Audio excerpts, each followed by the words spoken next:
नमस्कार साथियों, आप सबका पुनः स्वागत है श्रद्धा एस्ट्रो ज्योतिष में। आज हम लोग कवर करने वाले हैं कुंभ लग्न की कुंडली में यदि प्रथम भाव में केतु बैठे हैं तो क्या फल है। हम ये भी कह सकते हैं कुंभ लग्न की कुंडली में कुंभ राशि का केतु किस प्रकार का फल देता है। तो आइए शुरुआत करते हैं आज की क्लास का। लग्न या प्रथम भाव, प्रथम भाव हमारी ओवरऑल पर्सनैलिटी की बात करता है। 11 नंबर का अर्थ होता है शनि का पोलाइट रूप, सबके साथ मिलके चलने वाला रूप। तो कुंभ का जो स्ट्रक्चर होता है प्राय सभी के साथ मिलकर चलने का विचार करता है कुंभ लग्न या कुंभ राशि। याद रखिएगा, केतु अकेले अगर यहाँ बैठते हैं, हालांकि अगर आप कुंडलियों में देखेंगे बहुत कम कुंडलियाँ ऐसी होंगी जहाँ केतु या राहु पर कोई किसी दूसरे ग्रह का कोई प्रभाव नहीं है, लेकिन अगर अकेला केतु बैठा है तो क्योंकि ये बात करता है वायु तत्व राशि यानी जो कुंभ राशि है, और वायु तत्व राशि और पृथ्वी तत्व राशियों से केतु ज़्यादा अटैचमेंट नहीं रखता है जब तक कोई फ्रेंड के साथ ही ना इन्वॉल्व हो रहा। जैसे मान लीजिए शनि के साथ केतु यहाँ आ जाते हैं, बहुत अच्छा फल देंगे। वो केतु को आपको समझना है, केतु का मतलब संसार से विरक्त करना, डिटैचमेंट लाना। अब ये डिटैचमेंट कई दफ़ा हमारे लिए सांसारिक रूप से अच्छा होता है, कई बार सांसारिक रूप से खराब होता है। अब कई लोगों ने जैसे कमेंट करके बताया कि सर ये तो मेरे कुंडली में अच्छा नहीं बैठ रहा है केतु। इसका ये अर्थ कतई नहीं कि आपका जीवन अच्छा नहीं है। अब मैं तो जो जिससे रिलेटेड इसका माइंडसेट है केतु का वही आपको बताऊंगा, लेकिन आप ये स्वयं तय करें कि अगर हमारे जीवन में सिर्फ सांसारिक विषयों को हम प्राथमिकता दे दें तो हमारे जीवन का ध्येय का कोई अर्थ नहीं रह जाता है। धरती में आने का एक लक्ष्य और भी है, और इनफैक्ट सबसे बड़ा लक्ष्य वही है, मोक्षा। तो वो ये प्राइमरी प्लैनेट है। इनफैक्ट कई मामले में ये बृहस्पति से भी आगे निकल जाता है इस मोक्षा को पाने के लिए। बृहस्पति तो फिर भी रूप सौंदर्य का, शरीर का ध्यान रखेगा, केतु उसको पाने के लिए शरीर को भी छोड़ देता है। तो इस प्रकार की दृष्टि जो है, इस प्रकार की वृत्ति है जो केतु के पास। और जैसे हमारे ग्रंथों में लिखा है कुजवत केतु, तो अकेला अगर कोई दूसरा प्लैनेट इस पर प्रभाव नहीं डाल रहा है तो उसी प्रकार से केतु बर्ताव करता है, लेकिन एग्जैक्ट कॉपी भी नहीं है ये। कहीं आपको लग रहा हो कि भाई डिट्टो कॉपी है ये कुछ यानी मंगल की, नहीं। मंगल की वो भावना की अपने देश के लिए अपने प्राणों को न्योछावर कर देना, तो ये वाली जो भावना है कहीं ना कहीं फिट बैठती है केतु के लिए। अब प्रथम भाव में जब कभी भी केतु होंगे, याद रखिएगा व्यक्ति अपने ऊपर ज्यादा बॉदर नहीं करता, अपना ध्यान ज्यादा देने का कोई इसका अर्थ नहीं है। अब क्योंकि ये वायु तत्व राशि है तो अकेले बैठे यहाँ केतु कहीं ना कहीं आपके सर पे निशान, चश्मा समय से पहले लग जाना, इस प्रकार का कोई चिन्ह उसके मस्तिष्क में दिखाई देता है। और यहाँ पर बैठकर केतु कहीं ना कहीं दादा की सेहत को भी खराब कर सकते हैं। अगर हमारे ग्रैंडफादर बीमार रहते हैं तो हमें निश्चित रूप से राहु और केतु के लिए कोई ना कोई रेमेडी करनी चाहिए। आप समझ सकते हैं, अगर केतु यहाँ अकेला बैठकर ज़्यादा अच्छे फल नहीं दे पा रहे हैं तो यहाँ पर राहु है जो आपके मैरिड लाइफ में भी कहीं ना कहीं तनातनी, एग्रेशन पैदा करता है। क्लियर हो गया। यहाँ अगर राहु सपोर्टिव राशि में आ जाता तो वो आपके बिजनेस के लिए या पार्टनरशिप डील के लिए तो बहुत अच्छा होता, लेकिन अगर राहु अभी सिंह राशि में है जो ज़्यादा अच्छे परिणाम सिंह राशि में नहीं देता है, और इसके लिए कुछ शर्तें हैं, ध्यान रखिएगा। अगर राहु से आप अच्छे परिणाम चाहते हैं तो कोई इस प्रकार की जुगलबंदी बननी चाहिए जो राहु को प्रिय हो और उसके जो डार्क साइड के प्लैनेट है उनको भी प्रिय। मान लीजिए शनि यहाँ बैठ जाता है तो शनि की फिर दुविधा खत्म हो गई इस घर के प्रति डिटैचमेंट वाली। इसी प्रकार से कोई सिंह राशि को प्रेम करने वाला प्लैनेट है और वहां पर अगर राहु बैठे हुए हैं तो फिर उसका भी जो बुरा प्रभाव है काफी हद तक कम हो जाता है। हालांकि जैसे मान लीजिए हम यहाँ पर शुक्र को बिठा देते हैं तो शुक्र कारकत्व में तो आ गए हैं, लेकिन राहु ने अभी शुक्र के एजेंडे को फुल सपोर्ट किया है। शुक्र को पीड़ित जरूर माना जाएगा इसके साथ, लेकिन मटीरियल गेन के लिए, सांसारिक भोग दृष्टि के लिए वो कुछ हद तक अच्छा माना जा सकता है। देखिए, अगर हम वेस्टर्न माइंडसेट की बात करते हैं तो उनके लिए अब एक पत्नी व्रत जो निभाना है या पतिव्रत एक निभाना बड़ा कठिन माना जाता है। उनके कल्चर में अलग प्रकार का माहौल है। तो हो सकता है इस दृष्टि को कि मेरा शुक्र तो भाई व्याभिचार की ओर भी जा रहा है, मुझे तो कई संबंध मिलेंगे, वो उसकी दृष्टि से हो सकता है उसको अच्छा मान रहा हो, लेकिन हमारा पालन पोषण, हमारा एथिक्स मोरल वाला जो हमारा देश है, उसमें ये चीज गुण नहीं अवगुण बन रहा है। तो ये बात आपको समझनी है कि किस प्रकार से वो इसको पॉजिटिव, यानी शुक्र का, अगर जैसे मान लीजिए राहु अपने घर में कुंभ राशि में बैठा हुआ है और शुक्र के साथ आया, तो उसके जीवन में, क्योंकि राहु अपने घर में बैठा हुआ है और शुक्र है तो उन्हीं की साइड का, तो उनको लग्जरी, उपभोग ये तो सब दिलाएगा। लेकिन शुक्र जैसा प्लैनेट जब इन प्लैनेट के बीच में फंसता है, राहु केतु यानी पाप ग्रहों के बीच में फंस जाता है, तो फिर वो अपने मोरल वैल्यू को खो देता है। समझ रहे हैं आप? लग्जरी की तरफ जा रहा है लेकिन अपनी मोरल वैल्यू को कॉम्प्रोमाइज करके, अपने नैतिक मूल्यों को कॉम्प्रोमाइज करके, जो एक बुरा संकेत बन सकता है। तो आप लोगों को ये बात समझनी है कि किस प्रकार से कोई ग्रह कुंडली में एक्सेल्ड कर रहा है, उसके बावजूद भी वो एक पत्नी व्रत या एक प्रतिव्रत का जो पालन है वो नहीं करवा पा रहा है। कुंडलियां देखी हमने, कई शुक्र उच्च का है लेकिन पति पत्नी की आपस में नहीं बनती है, क्योंकि उच्च का शुक्र राहु के साथ बैठा हुआ है, यानी मीन राशि का शुक्र राहु के साथ बैठा हुआ है। तो ये बात आपको समझना है कि कब कंजंक्शन से किसी प्लैनेट का फल देने का जो तरीका है पूरी तरह बदल जाता है। दृष्टियों की बात करते हैं, 1 2 3 4 5 केतु यहां बैठकर पंचम दृष्टि से आपके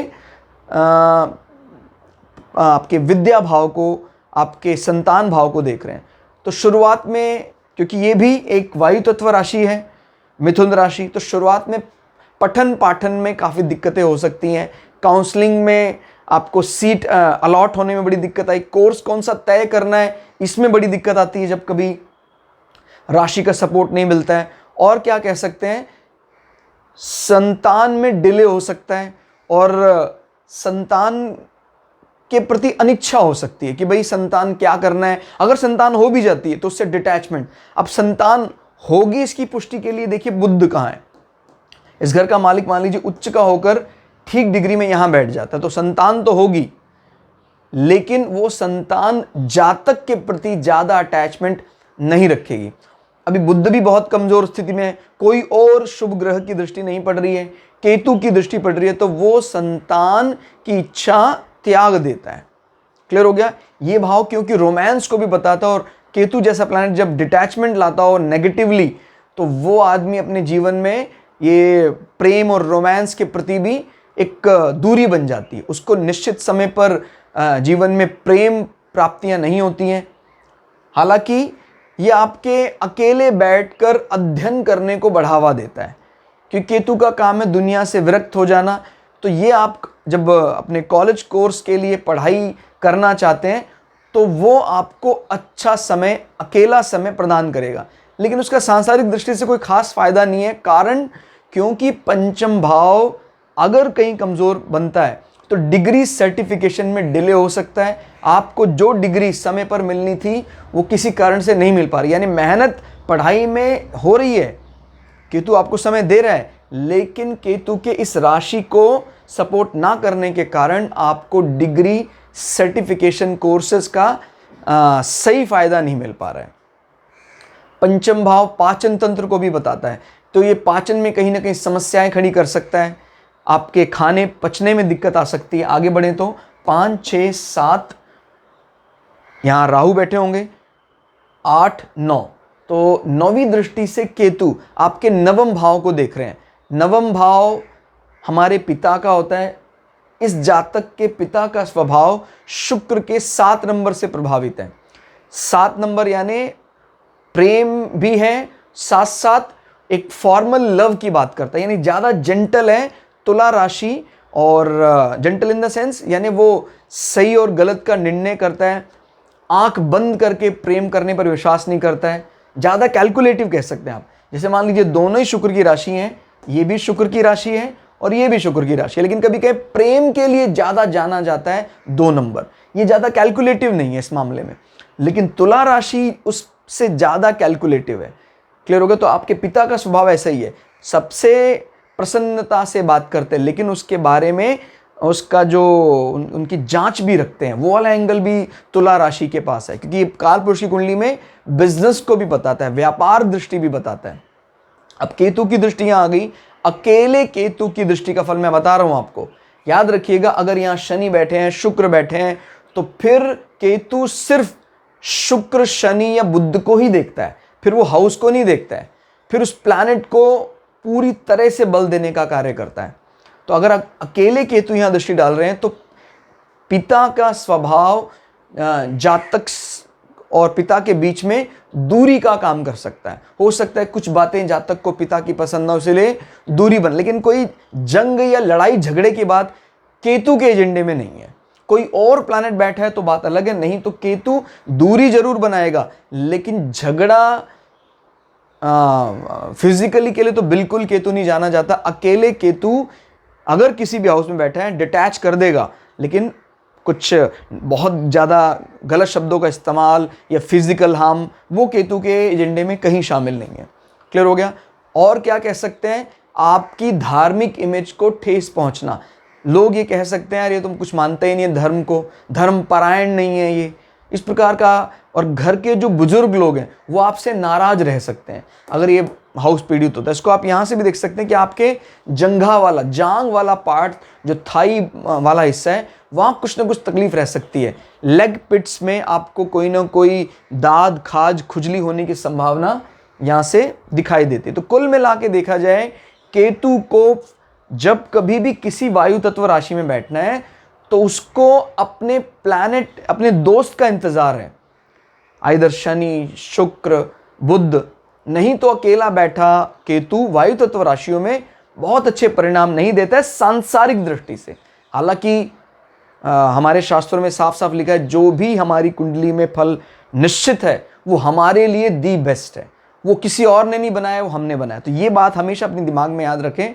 तो किसी भी कुंडली में कोई ग्रह खराब अगर सांसारिक दृष्टि से दिख रहा है, भागना है, चिल्लाना नहीं। कई लोग कमेंट करके कहते हैं कि सर मेरी तो कुंडली पूरी खराब ही है, तो अब मैं क्या करूं, मेरे को तो जिंदगी से ही मेरा मोह भंग हो गया है। इस प्रकार की नेगेटिव स्टेटमेंट वही कह सकता है जिसका ईश्वर के प्रति लगाव नहीं है, जिसका कर्म के प्रति लगाव नहीं है, क्योंकि कुंडली किसी और की नहीं है, आपकी है। और एक कुंडली किसके कारण ऐसी है, हमारे कारण ऐसी। तो बात याद रखनी है, प्रारब्ध जो तय हो चुका है वो कुंडली में लिखा है, लेकिन इस प्रारब्ध के प्रति जो मेरा सोच है, जो मेरा रवैया है, सोचने का तरीका है, वो तो मैं बदल ही सकता हूं। तो इसलिए बात याद रखनी है कि जिसको हम कष्ट माने बैठे थे वो कष्ट ही एक जीत की पुष्टि करता है। इसलिए जीवन में कष्टों से भागना नहीं है।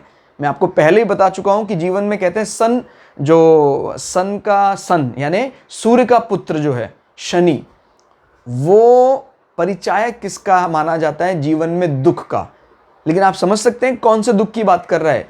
कोई भी प्रतियोगिता जीवन में बिना दुख के जीती नहीं जा सकती है। दुख का मतलब एक ट्रबल। जैसे मान लीजिए कोई विद्यार्थी रात को 5-5 घंटे, 4-4 घंटे कड़ी मेहनत कर रहा है, उस समय उसको भी नींद आ रही है, दूसरों की तरह वो भी सोना चाहता है, वो भी एंटरटेनमेंट में अपने टाइम को लगा सकता है, लेकिन उसने अपने आप को अनुशासन में बांध के जीवन में वो एक प्रकार की पीड़ा सही, उसके बाद जब रिजल्ट आया तो पूरे राज्य में या पूरे राष्ट्र में उसने टॉप किया।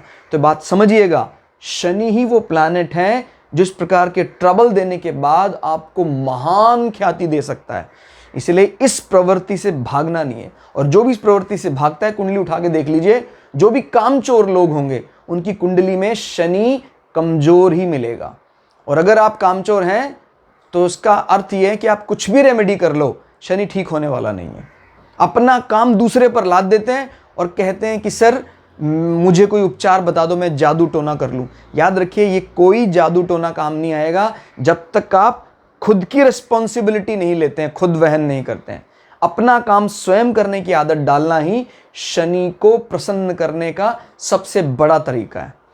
और किसी को गलत बोल कर निकल जाना, अपना काम किसी पर थोप देना, इसका मतलब आपने उस कर्म योगी, उस शनि को जो कर्म ही पूजा मानते हैं, उस प्लैनेट को आपने डिनाई किया है। ठीक है दोस्तों, आज के लिए इतना ही। क्लास आपको कैसी लगी कमेंट करके जरूर बताइएगा। मिलते हैं अगली क्लास में, तब तक के लिए जय श्री भगु पराशरा, जय श्री शुक्राचार्य, नमस्कार।